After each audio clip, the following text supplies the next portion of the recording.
네, 놀라십니까?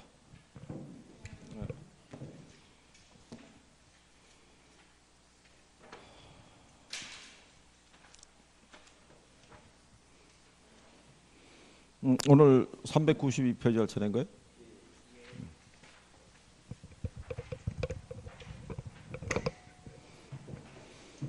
거기 보시면 그 부동산 개발의 분류 그래가지고 개발 주체를 우리가 구분하면은 그 공적인 주체도 있고, 그 다음에 사적인 주체도 있고, 그 다음에 이제 민간 합동에 의해서 우리가 개발을 하는 이제 개념도 있는데, 공영 개발에 대한 거는 뭐 따로 시험상에서는 많이 인용하진 않고요.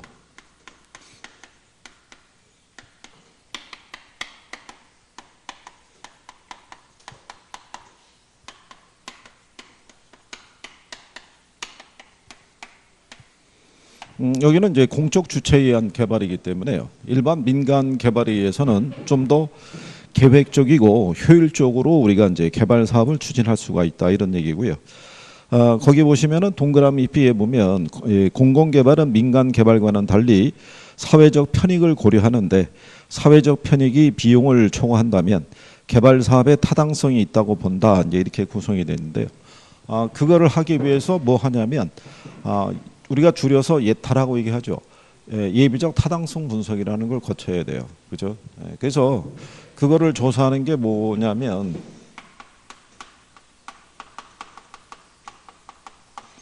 비용 편익 비율 분석이라고 얘기를 해요.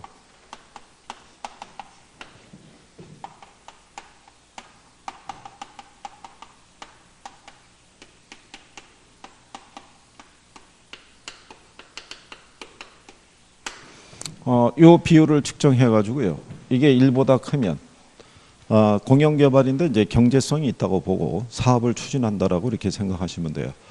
그래서 여기 요 비용이라는 요 편익이라는 거는 사회적 편익이 있죠. 예, 그것까지 반영하는 거고. 여기 요 비용에 대한 것도 사회적 비용을 반영을 하는 거죠. 예, 그래서 사회적 비용 대비 뭐가 크면 편익이 크면 그래서 이제 이거를 우리가 측정을 할 때 예비적 타당성 분석이라는 걸 해보는 거죠. 그래서 예비적 타당성 분석을 할 때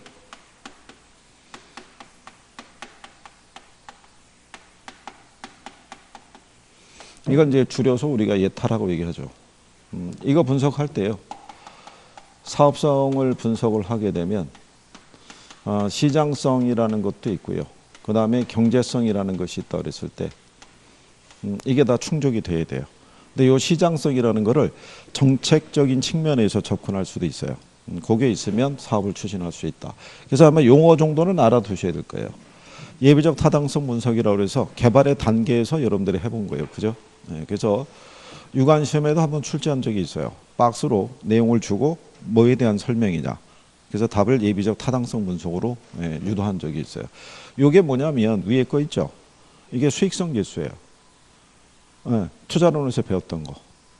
기억나나요? 투자론에서 보시면요.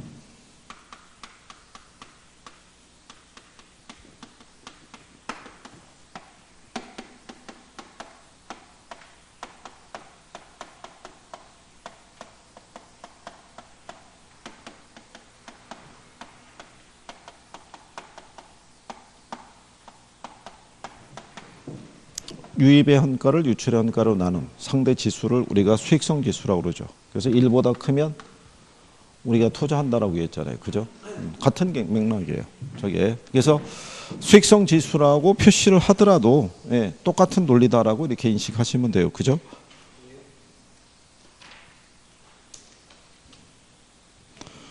어, 294페이지 가보세요. 거기 맨 하단에 가면 양가로 4번에 수익성 지수법이라고 있죠. 거기 보면은 뭐라고 해놨냐면 자, PI 또는 B/C 비율이라고 이렇게 해놨죠. 저기잖아요. 똑같은 거죠. 같은 맥락이니까. 그렇게 보시면 돼요. 저건 또 뭐 또 새로운 거냐? 뭐 그건 아니고요. 지난번에 다 했던 거고. 자, 그렇게 해서 그렇다고 해서 이제 공영 개발에 대한 것에서는요. 저게 방식이 무슨 방식이라고 그러냐면 저게 매수 방식이죠. 자, 매수 방식이다 보니까 그 우리가 공영 개발하고 비교가 되는 게 또 환지 방식이라고 있잖아요. 그러니까 환지 방식에 비해서는 토지 소유자의 권리 침해 정도가 좀 크죠. 그렇죠?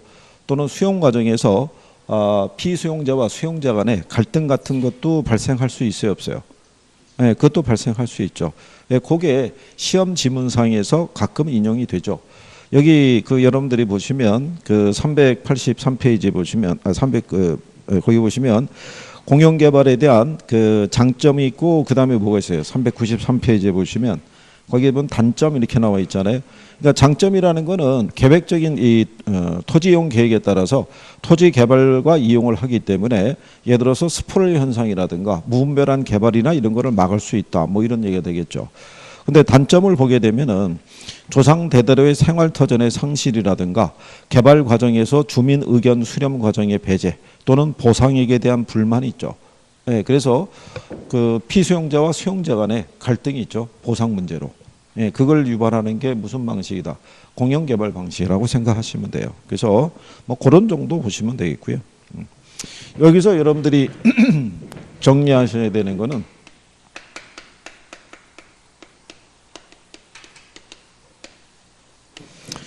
민간 개발에 대한 거를 정리하시면 되고 별표하시면 돼요. 저기를.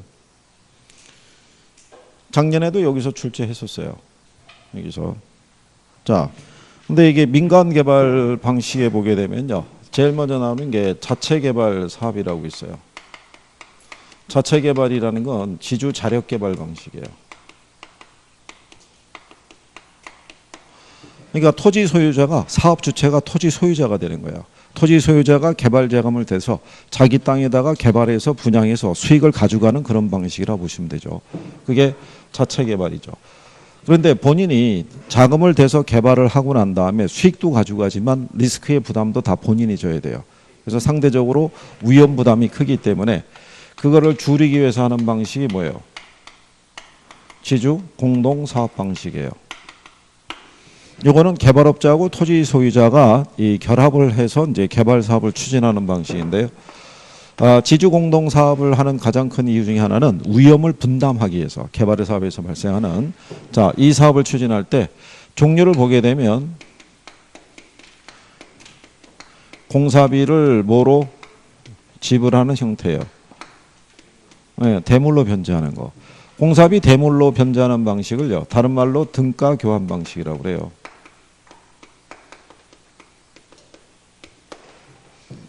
그렇죠? 그러니까 물건으로 공사비를 갖다가 빼주는 그런 방식이라고 보시면 돼요. 동네에서도 왜 조그만 빌라라든가 연립 건설을 하게 되면은요, 거기 전기 공사나 뭐 이렇게 시설해 준 사람들에게 현금으로 주는 게 아니라 물건으로 주는 거예요. 여기 지금 빌라 완성했을 때 301호하고 401호를 물건으로, 그걸 공사 대금으로 주겠다. 뭐 이런 얘기고요. 등가 교환 방식이라는 것은요, 토지 소유자의 토지에다가 개발업자가 자금을 대서요, 여기 있는 토지 가치하고 건물 가치를 말 그대로 등가라고 그러죠. 1대1로 교환을 하는 개념인데 현실적으로는 두 개가 100% 일치하기는 힘들어요. 그래서 이면에 이제 조항을 넣어가지고 혹시 부족한 게 있으면 현금으로 주든가 아니면 다른 물건으로 우리가 대체하든가 이런 식으로 거래하는 방식이 무슨 방식? 등가 교환 방식. 시험에서 지문으로 다 인용한 거예요. 이거. 그 다음에 두 번째가 공사비를 갖다가 분양금으로 지급하는 형태예요. 이거는 제목대로 이해할 수 있죠. 얘 분양해서 발생한 수익을 가지고 공사비를 지급하는 그런 형태고요. 그 다음에 투자자를 모집을 해서 운영할 수도 있죠. 그래서 이거는 조합 아파트에서요, 누구를 모집을 해서 조합원을 모집을 해서 사업을 추진할 수도 있고요. 여러분들이 금융에서 신디케이트라고 들어보셨죠? 네. 그러니까는 개발업자들이 투자자를 모집을 해서 그래서 또 개발 사업을 추진할 수도 있다라고 얘기한 거죠. 그렇죠? 이게 만약에 주식회사 형태를 띠면 그게 리츠의 성격하고 같다라고 생각하시면 되겠고, 그 다음에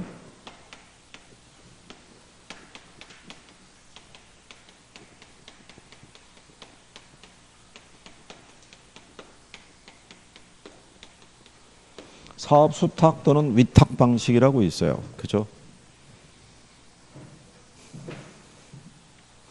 여기서는요. 사업 주체가 누가 된다라고 그랬어요? 어? 토지 소유자, 개발업자가 있으면 사업 주체가 누가 된다? 어? 이거 토지 소유자가 되는 거예요. 개발업자가 하는 역할은 뭐예요?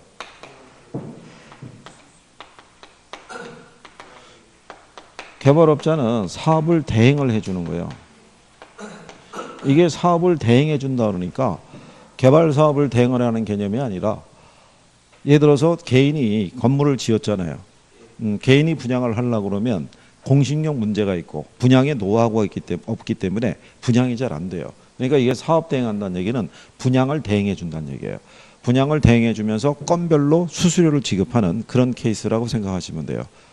그러니까 얘는 그 사업을 대행해 준다는 얘기가 뭐 대행해 준다는 거예요? 분양을 대행해 주는 거예요. 그리고 거기에 따른 뭐만 받아가는 방식이에요. 그렇죠.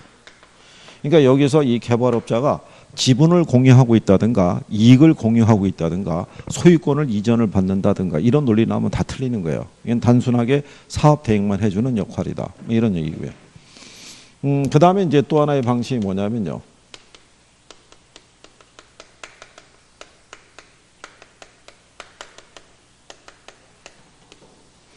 토지 신탁 개발 방식이에요.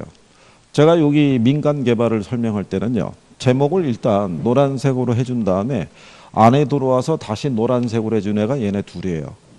작년에 얘네 둘 나온 거예요. 박스로. 뭐에 대한 설명이냐 이렇게 해가지고. 이거를 왜 출제자들이 선호하냐면 얘도 여기 탁이 들어가 있잖아요. 얘도 여기 뭐가 있어요. 그러니까 공부 제대로 안 한 사람은 어디선가 탁이 들어가는 걸 보긴 봤는데 명확하게 구별은 안 되는 거예요. 그러면서 틀리는 거예요. 그러면서. 그죠? 자, 토지 신탁 개발 방식에서는요. 위탁자가 있고 그 다음에 누가 있어요? 수탁자. 그래서 신탁 계약을 체결을 하게 될 때 위탁자가 토지 소유자라고 그랬어요. 그리고 수탁자가 누가 되냐면 신탁회사.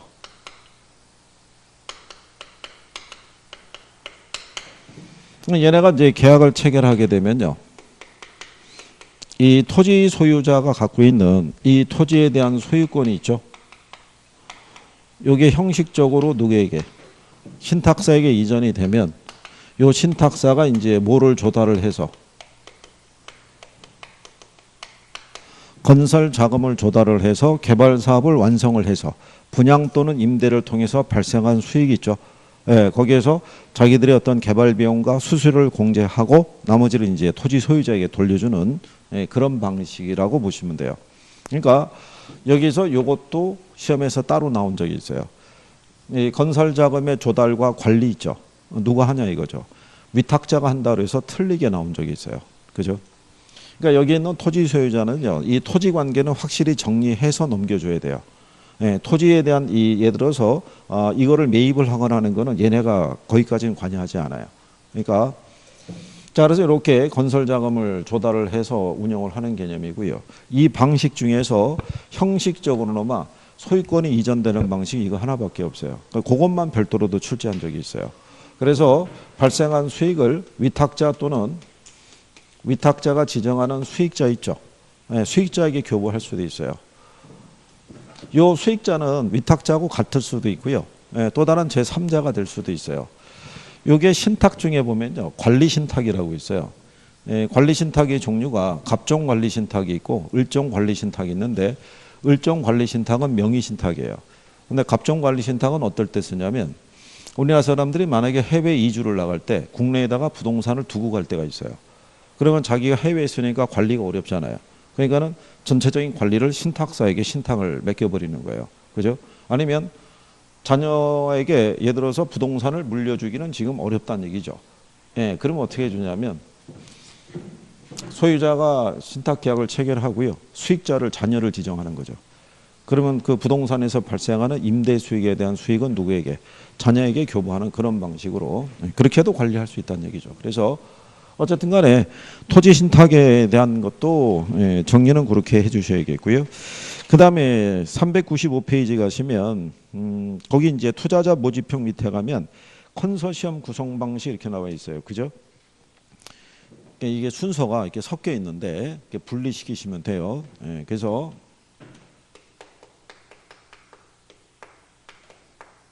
이 컨소시엄 방식은요, 주로 이 대규모 개발 사업이 있죠.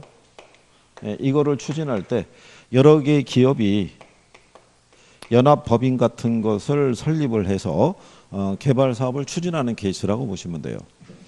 이번에 저기 그 충남 서산을 기준으로 해서요, 동서를 가로지르는 이 고속철인가 뭔가 그 사업 추진하는 거 알고 있죠.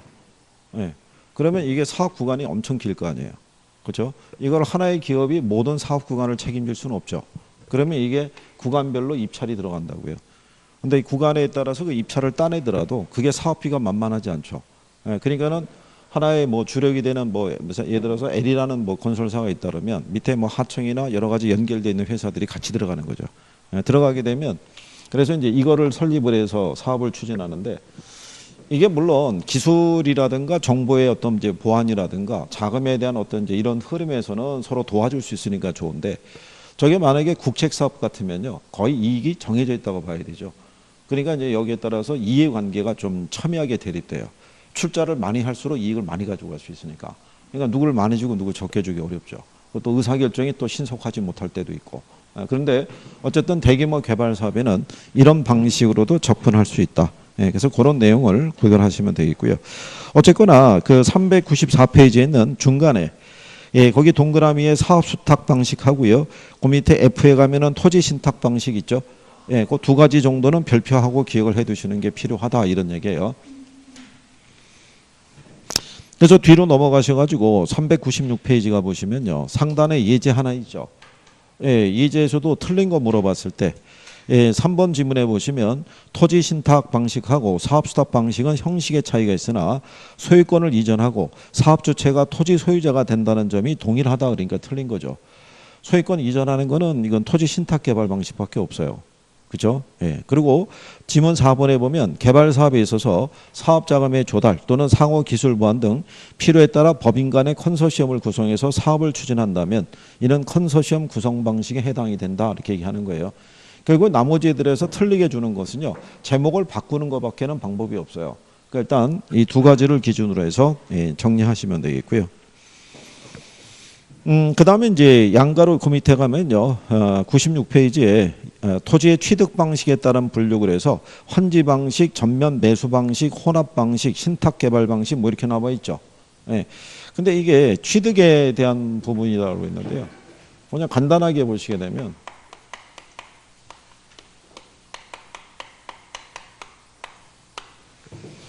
요게 단순 개발 방식이라고 있어요. 단순 개발 방식이라는 게 이게 지주 자력 개발이에요. 이 방식은 권리가 불변형이에요. 요거는 토지 소유자가 자기 토지에다가 자기가 건설 자금 조달해서 짓기 때문에 토지의 소유권이 변화가 없어요. 근데 그 다음에 나오는 게 무슨 방식이냐면 환지 방식이라고 있는데요. 이게 여러분들이 공법에서 배우시는 도시개발법에서 토지구획 정리 사업 있죠. 그거 얘기하는 거예요. 얘는 권리가 축소되는 형이죠. 그렇죠? 환지 방식 기억하시죠? 아니,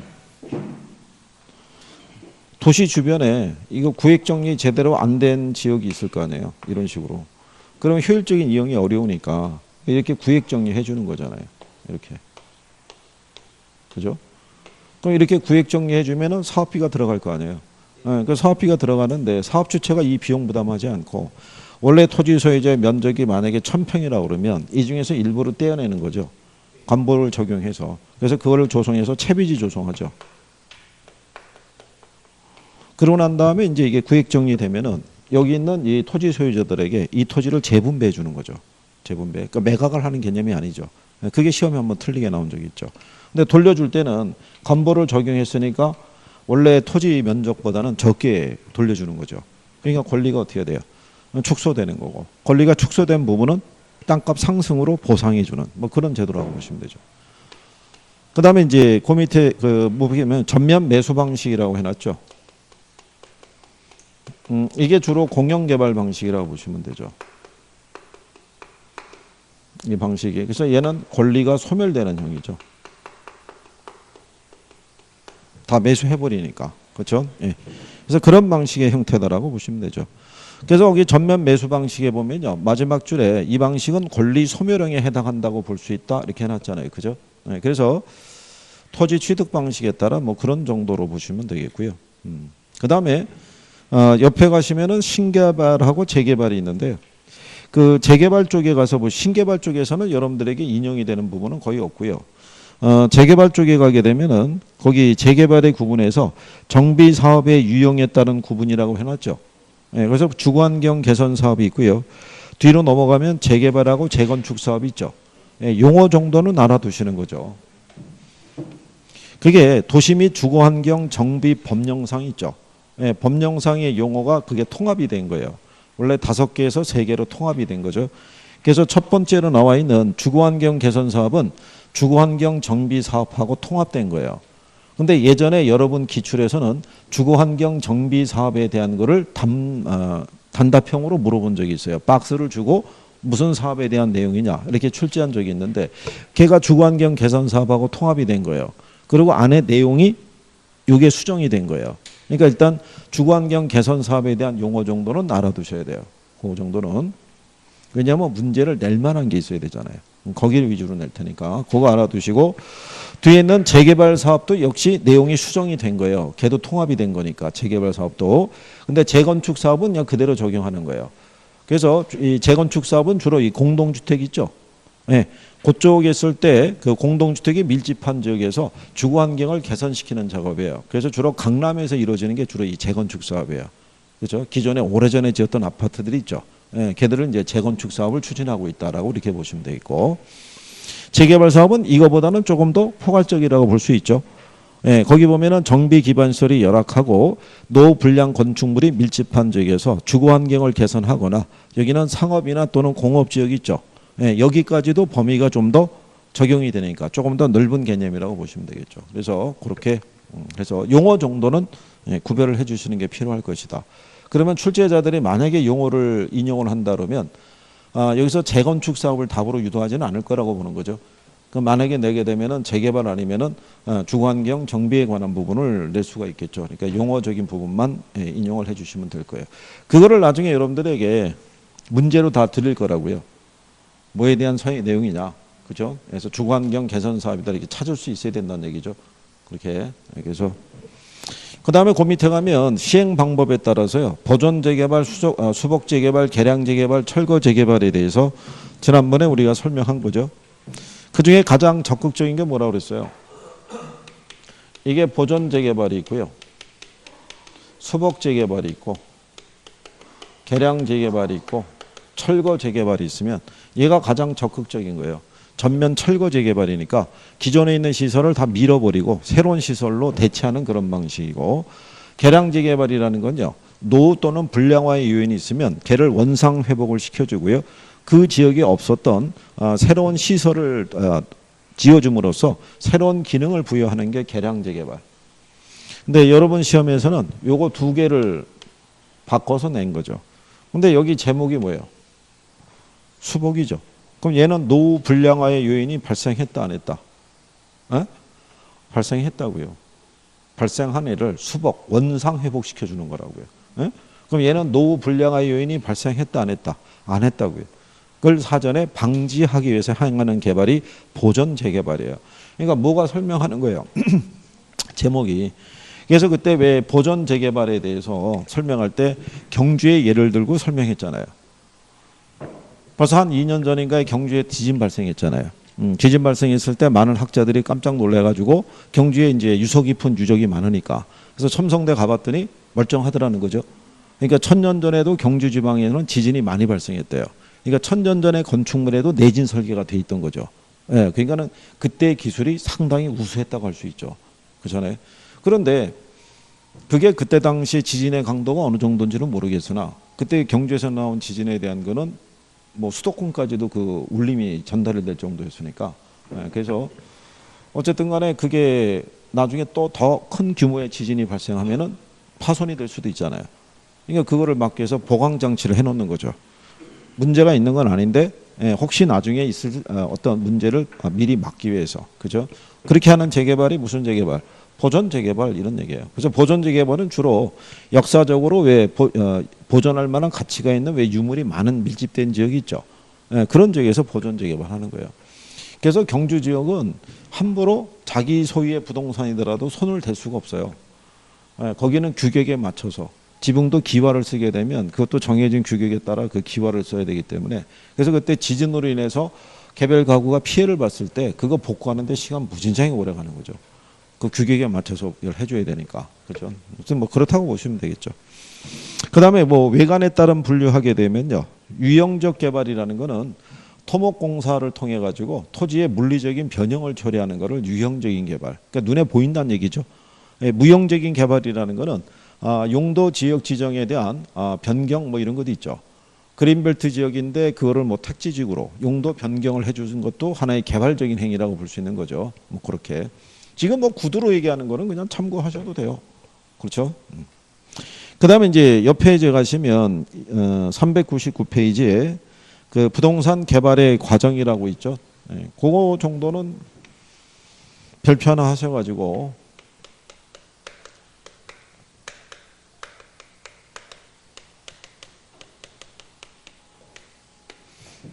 부동산 개발의 단계 하면요, 우리가 몇 가지 그때 얘기했었어요.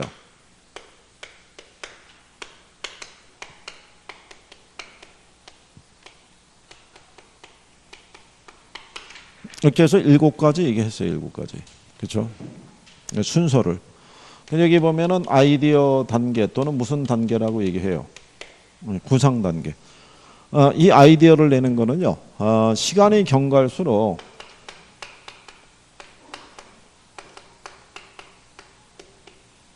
이 사회적 수요에 어떤 욕구라는 게 있어요. 그죠? 여기에 대응을 하기 위해서 거기에 맞는 공간을 우리가 기획을 하는 것을 아이디어 단계라고 생각하시면 돼요. 그죠? 네. 그러니까 예를 들어서 이런 거죠.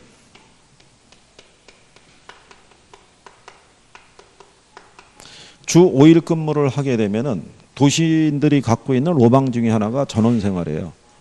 그래가지고 좀 여력이 있는 사람들이 서울 근교에서 뭐 양평이나 가평이나 예를 들어서 한 1시간 내외 거리에서 움직일 수 있는 곳에 전원주택, 약간의 어떤 별장 개념으로 뭐 이 부분에 대한 소비가 어떻게 돼요?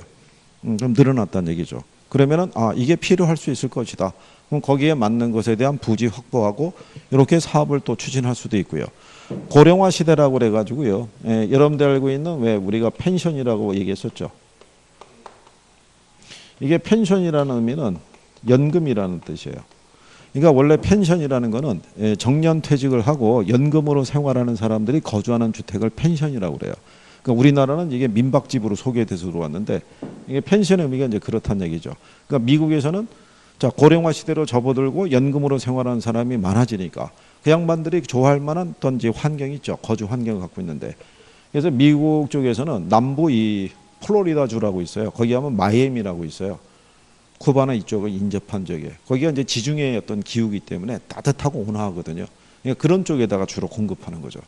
그러니까는 거기에 맞는 이제 사회적인 수요가 이제 어떤 욕구가 이런 건 이제 앞으로 필요할 것이다.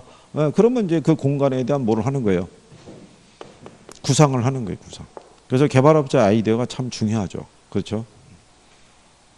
자, 이걸 이제 구상을 하고 나면 그 다음에 해주는 게 뭐예요? 그래서 아까 얘기한 것처럼요, 이거 해야 되는 거예요. 예타라는 걸. 그렇죠? 이거 해서 경제성이 있어야 가는 거예요. 경제성이 없으면은 이 사업 자체는 추진할 수가 없는 거예요. 그래서 지난번에 한 2달 전에, 한 2달 됐네, 화제가 됐던 게 정부가 지방에서 국책 사업을 펼치는데 저걸 생략하겠다고 얘기한 거예요. 예타를. 그러면 경제성에 관계없이 밀어붙이겠다는 얘기잖아요. 근데 현실적으로 경기가 안 좋을 때 단기간에 어떤 이제 그 극약 처방 같은 거 할 수 있는 것 중에 하나가 뭐냐면 토목 사업을 일으키는 거예요.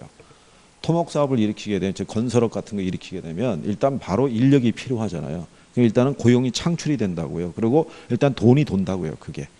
그러면은 지역적으로 봤을 때 경기가 좀 침체돼 있다가도 그런 사업이 시행이 되면은 국책 사업은 대부분 한 3년, 5년 또는 7년 이렇게 간다고요. 그럼 그 기간 중에는 숨통이 좀 튈 수 있어요, 없어요? 예, 그럴 수 있는데 이걸 갖다가 경제성 여부까지 꼼꼼히 따져갖고 사업을 추진하려고 그러면 되는 게 없죠. 그냥 생략하고 가겠다 뭐 이렇게 생각하는 거죠. 그래서 얘 용어 정도는 알아두란 얘기예요. 이거 나올 수 있으니까. 그 다음에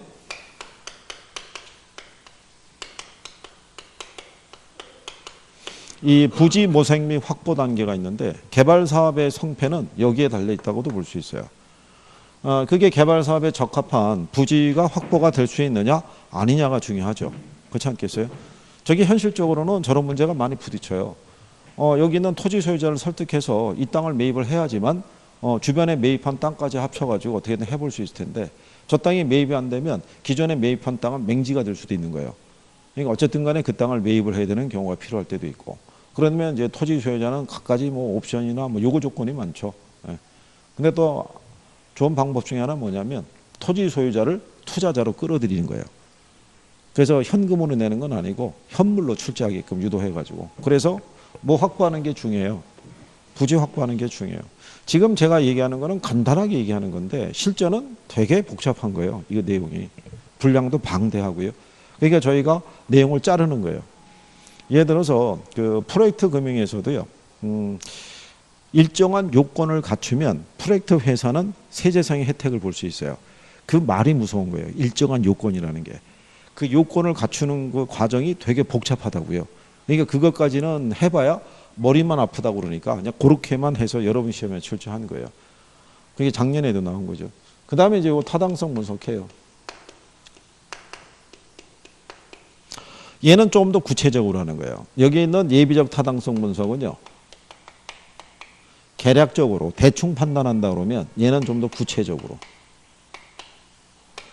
그래서 이쪽은 법률적, 뭐 기술적, 경제적 타당성 분석을 다 하는데 뭐가 제일 중요하다 그랬어요? 이게 제일 중요한 거예요. 그런데 타당성 분석의 결과는 모든 개발업자에게 동일하게 적용이 된다 안 된다? 안 된다는 거죠. 그렇죠? 예. 그래서 타당성 분석으로서 나온 결과는 이게 비록 동일하다고 할지라도 개발업자에 따라 채택될 수도 있고 그렇지 않을 수도 있다라고 얘기한 거예요. 얘도 시험에 한번 나온 적이 있어요. 얘가 제일 중요하다 그래서 틀리게 한번 나온 적이 있고, 그죠? 그 다음에 지금 썼던 그 지문이 있죠. 그게 이제 지문으로 활용한 적이 있어요. 자, 여기서 경제성이 있다고 판단이 되면 금융 단계로 가죠. 그러면 여기서 이제 뭐를 조달하는 거예요? 부동산 개발 금융이 있죠. 예, 이거를 조달하기 위해서 앞에서 배우셨던 프로젝트 금융 뭐 이런 것 등을 통해서 자금을 조달하는 케이스죠. 그러고 난 다음에 이제 시공사를 거쳐서 선정해서 건설 단계를 들어가고요. 마케팅 단계는 이건 사업 초기부터 하는 거라고 그랬었죠. 순서가 마지막에서 그렇지. 마케팅에 대한 기획은 구상 단계에서부터 이어지죠. 그래서 경기가 좋을 때는 뭐를 추진하고요? 분양. 경기가 안 좋을 때는 뭐를 추진할 때? 임대를 추진할 때 이때 중요한 게 이제 예 확보하는 게 중요하다는 얘기죠. 중요 임차자. 그죠? 왜 여러분들이 그런 거 못 느끼셨나요? 상가나 이런 거 분양할 때 보면요. 뭐 입점 확정 뭐 이런 거 막 붙여주잖아요. 물론 이게 이제 사람들이 선호한다는 것도 있지만 그 안에 이제 랜드마크 역할을 할 수 있는 게 있다라는 거를 보여줄 수 있어야 된다는 얘기죠. 그렇잖아요. 거기에 만약에 뭐 스타땡땡 커피 전문점이 입점하기로 결정했다는 얘기는 일단 그 건물을 찾는 고객의 숫자가 늘어난다고 봐야죠. 그러니까 고객을 이렇게 끌어당기는 능력을 갖고 있는 애들을 중요 임차자라고 보시면 돼요. 그래서 1층에 은행이 있고 없고가 또 중요해요. 1층에 은행이 있으면 무조건 찾아오는 거죠. 거기 이용하기 위해서. 그러니까 우리 이 학원 건물을 소개할 때 이게 랜드마크 역할을 하는 게 없어요. 이게. 제가 여기 처음에 그 대전에 왔을 때 작년에 여기 처음 와봤는데 시청역 8번 출구로 나오면 있다는 거예요. 8번 출구로. 나오는데 아무리 봐도 이게 없는 거예요. 네. 여기 길에 보면 양쪽 출입구 쪽에 이렇게 플랜카드 이렇게 가끔씩 세워놨는데 그게 이제 그때 도저히 못 찾는다 그래가지고 학원 측에서 양쪽에 하나씩 만든 것 같은데 알 수가 없어요. 아무리 봐도. 이 건물 안에도 들어와 봤다니까요. 들어와 봤는데 뭐 잘 찾지는 못하겠고 해서 나가가지고 전화했더니 여기라는 거예요. 네. 그래가지고 근데 만약에 여기 1층에 은행이 하나 있다고 생각해 보세요. 시청역 8번 출구 나와서 무슨 은행 건물 5층입니다. 그러면 알아서 찾아와요. 더 이상 전화 안 한다는 얘기죠. 그런 역할이라고 보시면 돼요. 자, 그래서 개발의 단계 여기까지 정리했고요. 시험상에서도 가끔 인용하니까 구별하시면 되는데, 자, 뒤로 가시면 개발에 따른 위험이라고 나와 있죠. 400페이지에 보시면. 자, 이렇게 보시면 돼. 얘가 별표 하나라고 그러면 요즘의 추세는 위험은 별표가 2개라는 거예요. 그러니까 위험이 출제에 대한 빈도가 더 높아요. 위험에 대해서.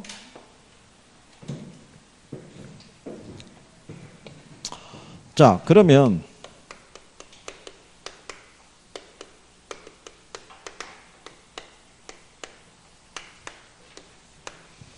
이 개발의 단계나 개발의 위험이나 이 똑같은 이제 학자가 제시한 거예요. 이론에 의해서 레리 워퍼드라고 하는 학자가 제시한 거예요. 단계도 그 사람이 제시한 거고요. 네, 근데 여기서 얘기하는 위험은요. 법률적 위험, 그 다음에 시장 위험, 그 다음에 비용 위험. 요거 3가지만 대표적으로 제시를 했는데 실제로 위험의 종류는 이거보다 더 많이 있어요. 그죠? 근데 여러분한테 근래 출제하는 거는 뭐를 출제하냐면 가령 예를 들어서 개발 사업을 추진할 때 시행사라든가 시공사 있죠. 네, 그 사람들이 부담에 대한 어떤 위험에 대한 거 또는 재건축 사업을 추진했을 때 조합원이 어떤 이제 느끼게 될 뭐 긍정적이거나 부정적인 효과 뭐 이런 것도 있죠. 네, 거기까지도 물어봐요. 거기까지도. 그러니까 그 내용에 대한 거는 교재상에서는 언급이 안 돼 있으니까 나중에 우리가 문제로 한번 풀어보실 때, 그죠? 예, 거기다 해설로 넣어드릴 테니까 그걸로 가지고 정리해 보시면 돼요. 자, 법률적 위험 관계는요, 이런 거죠.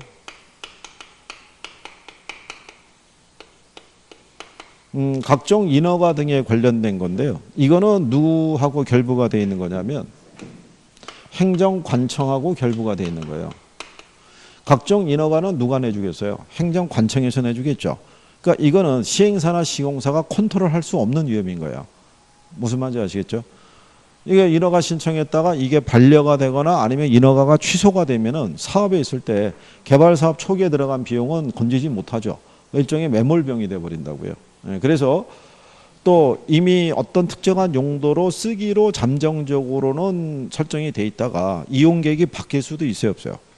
그래서 또 손해 보는 경우도 있어요. 그래서 요거를 우리가 줄이기 위해서 뭐가 확정된 이용 계획이 확정된 부지를 사용하는 것도 하나의 방법이다.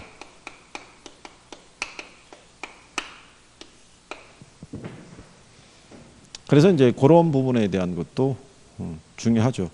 그래서 지난번에 뭐 그런 얘기도 했었잖아요. 왜 공원 일몰제라고 해서 한번 소개해 드린 적도 있었죠. 지난번에 강의할 때. 정부가 예를 들어 정부나 지자체가 예를 들어서 이제 공공의 편익을 위해서 특정한 용도로 쓰겠다라고 지정을 해요. 여기를 공원을 이제 짓겠다라고 해서 공원 시설 용지 이렇게 지정을 해버리게 되면 그 땅의 토지 소유자들은 자기 마음대로 재산권 행사가 어렵다고요. 그러면서 자기 땅에 뭐가 들어서는 거예요. 공원 시설들이 이렇게 들어서기 시작한다고요. 개인 땅인데. 그렇잖아요. 근데 거기에 따른 적절한 보상이나 이런 게 있다 없다? 없죠. 그래가지고 1999년에 공원 일몰제라고 해서 10년의 기한을 준 거예요. 10년의 기한까지 그 공원을 쓰든가 사용 공원을 쓸 것인지 아닌지 결정을 해줘야 돼요. 그래서 만약에 그때까지도 공원 사용에 대한 부분을 정하지 못하게 되면 거기에 있던 시설 다 철거하고 토지 소유자가 마음대로 재산권 행사할 수 있도록. 그게 이제 올해 들어오는 거 아니에요. 여기 대구도 보니까 저기 대전도 보니까 올라올 때 지날 때 보니까는 그 공원에 대해서 뭐 플랜카드 붙고 난리가 났더라고요. 여기뿐만이 아닌 거예요. 이게 지자체별로 지금 난리 난 거예요. 왜냐하면 이게 공원이라고 시설용 지정해 놓으면 이게 이 시민들이 이용을 하고 애착이 가고 이게 추억이 담겨 있는 장소인데 이게 안 되면 다 철거해야 돼요. 그럼 걔는 이제 이 땅 쪼개서 팔아버리는 거죠, 그냥. 그럼 끝나는 거죠, 그게.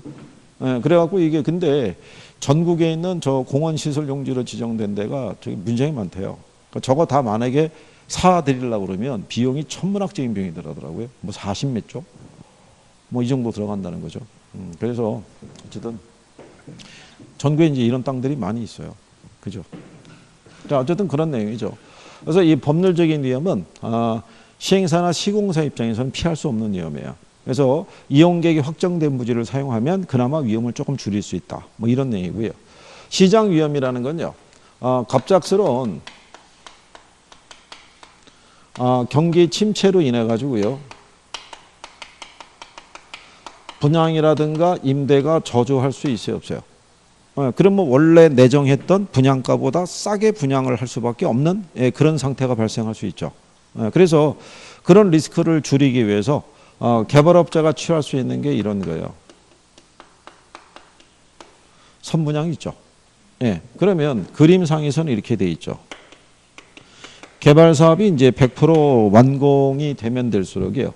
개발 사업에 관련된 위험은 줄어들어요. 그리고 상대적으로 부동산의 가치는 상승하죠. 근데 개발 사업 초기에는 뭐가 커요? 리스크가 크잖아요. 그러니까 이거를 뭐를 통해서? 선분양을 통해서 수요자 또는 수분양자에게 그 리스크를 넘기는 구조라고 생각하시면 되죠. 이게. 그래서 그게 시장 위험의 결부가 된 거고요. 그 다음에 이제 비용 위험이라는 것은요. 공사 기간이 연장이 되거나 또는 인플레 등으로 인해서 추가적인 비용이 발생할 수 있죠. 이거를 줄이기 위해서 뭐를 할 수 있다? 최대 가격 보증 계약이라는 것을 체결할 수 있어요. 그러니까 개발업자가 자기가 개발할 부동산에 대해서 시공사하고 약정을 체결하는 거예요. 야, 공사비 10억에 이거 다 책임지고 완공해야 돼 이러는 거죠. 추가적인 비용이 발생하는 건 다 여기서 부담하는 걸로 하고. 근데 실질적으로 하다 보면 비용이 초과될 때도 있어요. 그렇게 되면 이게 부실 시공의 문제가 될 수도 있고 분양가를 너무 높게 책정을 해서 오히려 수익성이 악화되는 경우도 있을 수 있다는 얘기죠. 그래서 이걸 체결했다고 해서 위험 자체가 완전히 해소되는 것은 아니다라고 얘기하는 거예요. 근데 여기에 이제 나중에 여러분 시험상에서 보시면 사업 위험이라고 그래가지고 예를 들어서 매장 문화재가 출토되는 경우 있죠. 그런 걸 사업 위험이라고 얘기를 해요. 땅 속에 뭐가 있는지 우리는 알 수가 없잖아요. 그렇죠? 근데 또 무슨 위험도 이 안에 속해 있는 게 있냐면 자, 건설을 하기 위해서는 자금이 필요하잖아요. 그러면 금융기관에서는 대출해 줄 거 아니에요. 근데 개발 사업이 잘못되면 금융기관에서는 대출금 회수하지 못할 수도 있어요, 없어요? 있겠죠. 그런 식의 좀 더 여러 가지의 위험이라는 게 존재를 해요. 그러니까 그런 것들에 대해서는 나중에 지문으로 우리가 정리하시는 걸로. 왜냐하면 여기 없는데 그거를 여기다 막 적어봐야 그게 뭐 부작용만 초래하지 않겠어요?